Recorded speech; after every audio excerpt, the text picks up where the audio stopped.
안녕하세요. 담백한 대출 박승호 팀장입니다. 오늘은 내년 초에 실시 예정인 1%대의 금리가 가능할 수도 있는 신생아 특례자금 대출 정보를 갖고 왔습니다. 올해 신생아를 출산하셨거나 내년에 출산 예정 중인 가정이라면 이러한 신생아 특례자금 대출을 이용받으셔서 저금리로 내 집 마련을 해볼 수 있는 기회가 되실 수도 있을 텐데요. 그런 내용 상세히 한번 살펴보도록 하겠습니다. 우선은 23년 8월 29일자 국토교통부 자료입니다. 저출산 극복을 위한 주거 지원 방안이라고 써져 있는데요. 저출산 현황을 한번 보시겠습니다. 2022년 출산율이 0.78명이라고 합니다. 최근에는 이제 0.6명대까지 내려가는 거 아니냐라는 말이 나올 정도로 역대 최저 수준을 기록하고 있는데요. 정부에서는 출산율 장려를 위해서 경제적 부담을 줄여주기 위한 대책을 내놓았습니다. 신생아 특례자금 대출 한번 내용을 볼 텐데요. 우선은 기존에 6천만 원, 신혼부부 7천만 원 이하의 소득 요건이 있었습니다. 현실적으로 대기업에 다니는 신혼부부라면은 7천만 원 이하의 소득 요건을 넘는 경우가 많아서 이에 대해서 정부가 반영을 했는지 이번에 나오는 신생아 특례자금 대출에 대해서는 출산 가구 합산 소득 1억 3천만 원 이하까지로 소득 요건이 상향되었습니다. 두 번째는 23년도 신생아를 출산한 가구에 대해서 적용이 되는 건데요. 이 부분에 대해서는 본인이 내 집 마련을 처음으로 하시는 무주택 가구라든지 아니면 1주택 가구라도 2023년 이후로 출생아를 출산하셨다면 1주택 가구의 기대출 대환도 검토를 하고 있다고 하니 좋은 소식일 수 있습니다. 다음으로는 주택 가액과 한도인데요. 기존에 6억에서 9억으로 그리고 대출 한도도 4억에서 5억으로 대폭 상향되었고요. 마지막으로 가장 중요한 금리를 보자면 소득 구간에 따라서 최저금리 1.6%대에서 3.3%로 5년간 적용된다고 합니다. 매우 낮은 금리라고 보여지고요. 7명권 금리가 3% 후반에서 4% 중반 전후로 굉장히 높은 고금리 기조를 보이고 있는데 신생아 특례 자금 대출은 소득 구간에 따라서 1.6%대의 최저금리를 받아볼 수 있는 1%대의 저금리가 가능한 상품이라고 보시면 될 것 같습니다. 그리고 특례자금 대출 같은 경우에는 실행 후 5년간 적용이 되는데요. 추가로 출산할 경우에 금리도 0.2% 인하를 해주고 기간도 5년씩 최장 2번 연장을 해서 15년까지 지원을 받을 수 있다고 하니 추가 자녀를 출산한다면 더 오랜 기간 더 낮은 금리로 지원을 받을 수 있을 것 같습니다. 다음은 표를 통해서 정리한 내용을 보겠습니다. 소득 부분에 대해서는 일단은 기존에 7천만 원 정도에서 1억 3천 이하로 상향되었고요. 자산은 동일하게 5억 600만 원 이하, 주택가액은 9억 이하의 주택, KBC 되겠죠. 그리고 대출 한도는 최대 5억 원까지 가능해 보입니다. 소득 구간별 금리가 나눠져 있는데요. 8,500만 원 이하라면 최저금리 1.6에서 2.7%, 그리고 8,500만 원에서 1억 3천까지의 소득 구간이라면 2.7에서 3.3%로 굉장히 낮은 저금리 대출이 가능합니다. 저금리가 어느 정도 저금리인지 감이 안 오실 수 있어서 한번 예를 들어보겠는데요.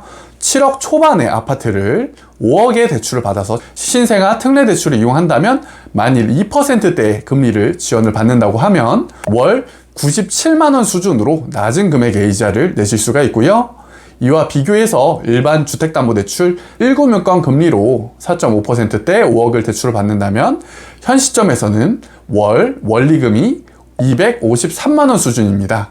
비교해보자면 신생아 특례대출은 2%대의 금리로 월 100만 원이 안 되는 97만 원 수준의 이자를 내시면 되고요. 일반 주담대의 경우 5억을 빌리신다면 월 253만 원 수준의 이자를 내셔야 됩니다. 거의 2.5배가 넘는 수준의 차이인데요. 이 정도로 신생아 특례대출을 이용하면 많은 부분 이자 이득을 보실 수 있을 겁니다. 현재의 고금리 기조와 비교를 한다면 상당히 유리한 대출이 될 것 같고요.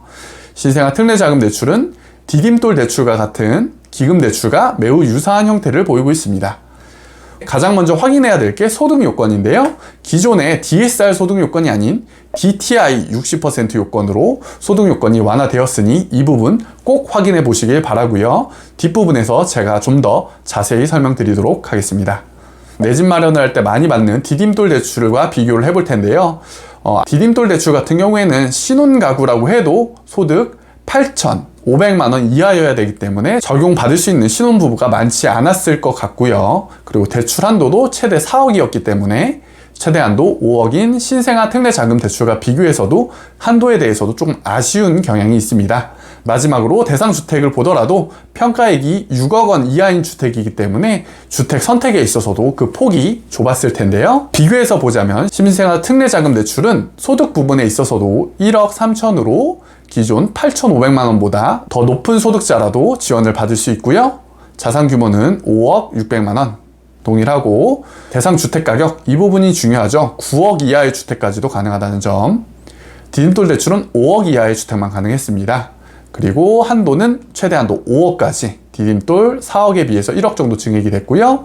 금리 부분도 1.6에서 3.3까지 신생아 특례자금 대출은 1.6% 최저금리를 보이기 때문에 낮은 저금리의 혜택을 소득요건과 대상주택의 요건을 늘려서 많은 분들이 적용받을 수 있는 대출이라고 보여집니다. 이러한 신생아 특례자금 대출 조건을 한번 볼 텐데요. 아쉽게도 무조건 2023년 1월 1일 이후 출생한 신생아에 대해서만 가능하다고 합니다. 발표가 2023년에 있었기 때문에 아쉽게도 2022년에 나는 출생을 했다, 신생아를 출생했는데 지원이 되지 않냐 여쭤보신다면 2022년 출생한 자녀는 지원이 되지 않는다고 합니다. 특이사항으로는 혼인 여부와 상관없이 출생아를 출산했다면 지원을 받을 수 있다는 점인데요. 최근에 혼인신고를 하지 않는 부부들까지도 신생아 출생을 장려하기 위해 적용이 되는 모습입니다. 다음은 추진 일정입니다. 신생아 특례 구입자금이라든지 신생아 특례 전세자금 같은 경우에는 2024년 1월 내년 초를 추진 일정으로 목표하고 있고요. 신생아 특례 자금 대출 그 규모는 약 27조 규모라고 합니다. 엄청난 규모의 자금이 투입된다고 보여지고요. 그 대상은 말씀드렸던 것처럼 23년 1월 1일 이후 신생아 출산한 가구에 대해서 지원이 될 수 있습니다. 다음으로는 많이 헷갈리는 것들에 대해서 한번 정리해 드릴 텐데요. 여러 가지 질문이 있었습니다. 내년 1월에 실시가 되냐는 질문인데요. 예산이 통과가 된다면 집행이 가능하다라고 얘기가 나와 있고요. 올해에 빨리 소진된 40조 원의 특례자금 대출과 마찬가지로 예산이 소진된다면 중단 가능성이 있다라고 답변을 받았습니다. 다음으로는 DSR 소득요건은 어떻게 적용되나요? 라는 소득요건에 대한 질문인데요. DSR이 아닌 DTI 60%로 소득요건이 완화 적용됩니다. 이러한 DTI 60% 조건이라면 기존의 DSR 40%라든지 50% 요건으로 나는 소득요건이 꽉 차 있어 라고 생각이 되셨던 분들도 DSR보다는 완화된 조건이기 때문에 DTI 60% 요건 안에 들어올 수가 있고요. DSR이 높은 상황이시더라도 DTI 60% 요건에 해당되시는지 꼭 확인하셔서 이러한 좋은 자금 대출을 받아보시면 좋겠습니다. 또한 신용대출이라든지 담보대출 등 기대출이 과다하게 있다고 하시더라도 이러한 DTI 60% 요건은 기존 DSR에 비해서 많이 완화됐기 때문에 본인이 완화된 DTI 60% 요건에 적용되는지는 사전에 꼭 검토해 보시길 바랍니다. 다음은 어떤 대상에 대해서 지원이 되나요? 인데요. 대상을 본다면 2023년 출생아를 가진 가구부터 적용이 되고 있고요. 또한 대환에 대해서도 좋은 소식이 있습니다. 대환에 대해서 1주택 가구라면은 허용을 검토하고 있다라는 얘기가 있는데요. 쉽게 말씀드리자면 신생아를 출생한 가구에 대해서 무주택자의 내 집 마련 시 두 번째로는 1주택자라도 신생아를 출산하시고 대환을 요청하신다면 가능할 수 있다는 점 꼭 확인해 주시고 내년 초에 정확한 계획이 나온다면 제가 다시 한번 안내 드리도록 하겠습니다. 마지막으로 한번 정리해 보겠습니다. 내년 초 진행 예정인 신생아 특례자금대출 구입에 있어서는 부부 합산소득 1억 3천만 원 이하, 자산 5억 600만 원 이하, 주택가액 9억 이하의 주택에 대해서 최대 한도 5억까지 대출이 나올 수가 있고요. 금리는 최저금리 1.6에서 3.3이라는 거, 이 부분 꼭 확인하셔서 저금리로 대출을 받으셨으면 좋을 것 같습니다. 전세자금 대출에 대해서도 마찬가지로 저금리로 1%에서 3%대의 저금리로 전세자금 대출도 지원이 가능하니 전세자금 대출로 신생아를 출생하셨다면 한번 검토해 보시기를 추천드립니다. 결론입니다. 신생아 특례자금 대출 2023년 이후에 신생아를 출산을 한 대상자라면 무조건 받고 보자 라고 말씀드릴 수 있겠고요.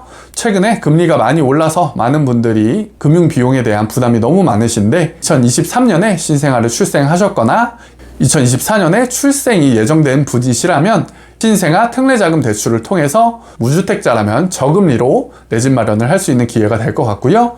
또는 1주택자라도 대환이 가능하니 기존의 1금융권이라든지 아니면 사업자 대출 등 기대출이 있는 분들은 꼭 한번 대환 대출을 검토해 보신다면 많은 금융 비용을 절약하시고 금리 이득을 보실 수 있을 것 같습니다. 오늘은 신생아 특례자금 대출에 대해서 말씀드렸는데요.